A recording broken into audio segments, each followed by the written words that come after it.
Hello everybody and welcome back to another edition of Reading You Reddit Stories. Now you may be asking yourself, why in the hell are you dressed like that and why do you look ridiculous? Well, to that I would say, let's dive into Reddit and see exactly why I may be dressed like this tonight.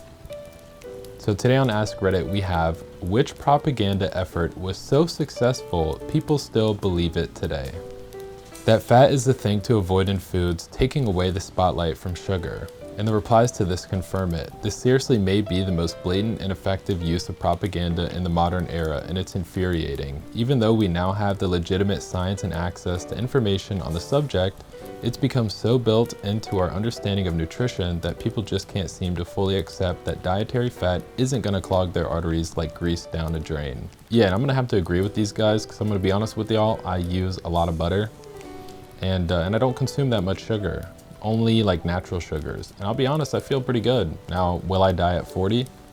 There's a chance, but right now I feel pretty damn good. Lie detector tests are accurate. They're junk science at best. People, when the inventor of the device and procedures used is on record saying it's crap, we should probably listen. Looking at you, Florida, for allowing the lie detector test results as evidence in court. Well, that would make sense as to why Florida is, Florida. There's such horse shit. I lost my job as a government contractor because of a lie detector test. I wasn't goddamn lying. That test just made me nervous as fuck. I remember someone told me one of their questions was along the lines of, if you have a choice of saving your family or the Prime Minister, would you choose the Prime Minister? How can anyone answer that without stressing out? Yeah, I'm gonna be straight up, Prime Minister, I'm not choosing you, okay? I got a family, dude. I got a family. So you can go fuck yourself. But you know, it is a lie detector test. This isn't a real scenario. I got nothing against you, okay? Just to be clear. I am from Germany and some of my grandparents still believe the stuff they were told about Jews by the Nazis. Like when a Jewish person dies on a Christian holiday, they get hung behind the door and everyone who comes in has to spit on him. It's some vile stuff. I can't believe how they were spoon-fed with this in their early years.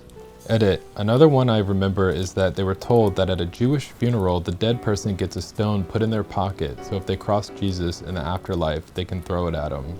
The idea of putting a stone in the pocket of a dead Jewish person might be tied to a real Jewish tradition, custom of placing small stones on the graves of Jewish people, as opposed to placing flowers. This is done because in ancient times, shepherds would keep a certain number of pebbles as reminders of the number of sheep they had taken to the pasture.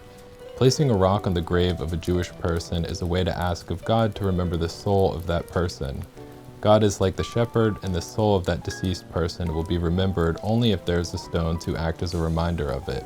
No relation at all to Jesus. Learn something new every day.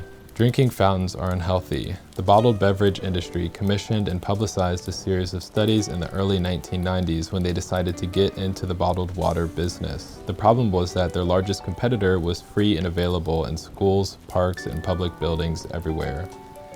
Anyone who took even a semester of biology knows that if you walk around and swab and culture anything, you'll find that it's covered in bacteria. That's ecology on planet Earth. My school found 3 water fountains that were above the legal limit for lead. F in the chat.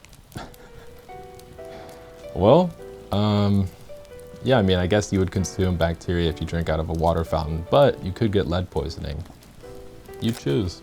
Nestle had done a smear campaign saying formula feeding is best. They mainly did it in third world countries. Nestle owns majority of formula companies, so they got rich, and uneducated third world countries suffered as they would rather use this healthier option, but made it with dirty water, meaning children died, which wasn't needed as most have no issue making breast milk. Nestle is amongst the most evil companies in the world, and they're still doing these messed up practices today. The way they monopolize water sources should be outright illegal. Yes, I'm not sure how many people are aware of this. They monopolize water supplies in often developing or even drought-prone countries, bottle it, and then price out the people who need it most. You can buy Nestle waters bottled in countries where people are living with the reality of not having access to clean drinking water. Absolute madness. Yeah, Nestle is a terrible company. I mean, how much money do you need? Like, are y'all ever gonna be done? Apparently in the 80s, KFC ran a Christmas-themed ad in Japan, and to this day, the Japanese eat KFC on Christmas. When I was in Japan on Christmas, I won some dumb quiz at a party and they gave me fried chicken because they believed that was our traditional Christmas food. It was ridiculous, and it is one of those really odd memories of mine. Hate to break it to Japan, but Chinese takeout is the official food of Christmas. That is, if some dog-related tragedy befalls your turkey. Engagement rings are required for marriage. In Germany, you buy one ring. When you are engaged, you wear it on the left hand. When married, you switch it to the right hand. Very practical. I always liked this tradition. Instead of forcing the young people to buy an expensive engagement ring, they can put that money into starting their life together or on their wedding. Yeah, I don't really understand this either. A lot of people I know who have gotten married recently are dropping like close to 10 grand on an engagement ring. And I'm like, dude, I could put that money on red in Vegas and I'd have 20 grand. So why would I ever get a ring? Doesn't make any sense. That teeth are supposed to be perfectly white. People should know that a healthy set of teeth doesn't mean they're perfectly white. Super white teeth are not even normal. Our enamel will slowly become more translucent as we age, revealing the color of the dentin, which is yellow, underneath it. That's why as we get older, our teeth become yellower. Doesn't mean they're not healthy or unclean. I see teeth whitening similar to other anti-aging measures. It doesn't make you healthier, but it does make you look younger. True. Have y'all ever noticed, like, I don't know the exact term, I forgot the term, but they're like little cracks in your teeth. And the other day I looked really closely at my two front teeth and there's literally a crack, like a little fracture going down the middle of both of them. And then I looked it up and it was like, oh, everybody has this. But that shit tripped me the hell out. Many Korean people believe that fans can cause death. Even my mother, who moved to America in her mid-teens, still prohibits me from leaving a fan on overnight for fear of death. There is a conspiracy theory that the South Korean government spread this myth as propaganda to prevent energy overusage, but its origins are unknown. It's strange that many Koreans believe this myth considering it is one of the most technologically advanced countries.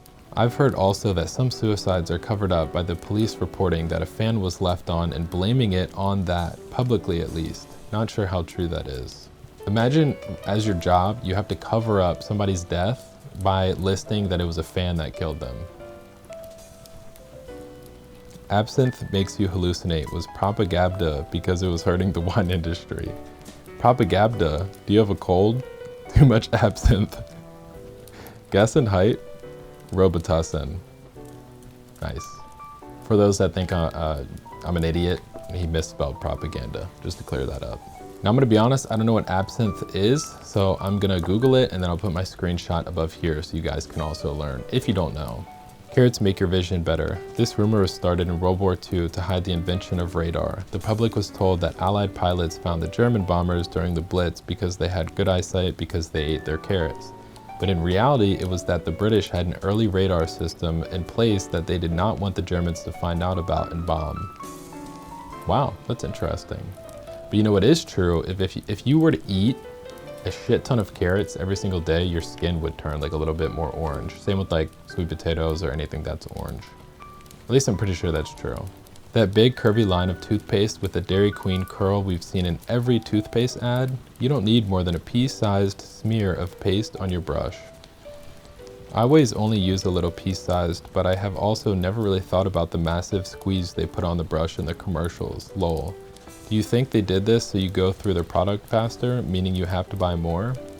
That's exactly why. Same goes for other things. Example, the Plop Plop Fizz Fizz commercial for Alka-Seltzer showing the person taking 2 tablets.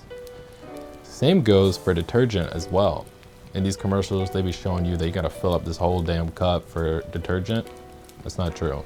If anything, that's even worse for your clothes because then you're just completely soaking it in detergent, which is, I mean, it's not gross, I guess, because it cleans your clothes, but like, it's also gross, kinda.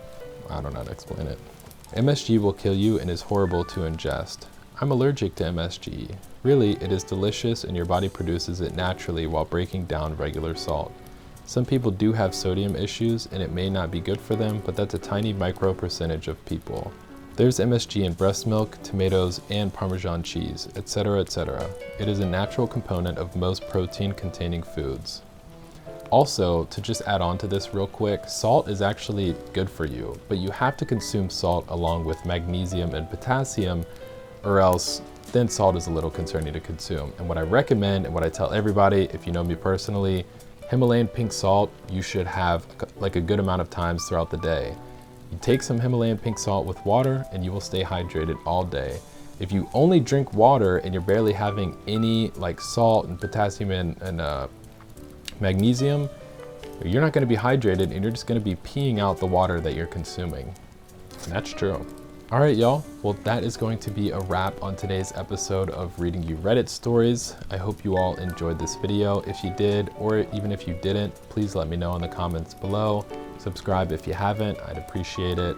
We need to stop buying engagement rings and we need to start going to Vegas and gambling.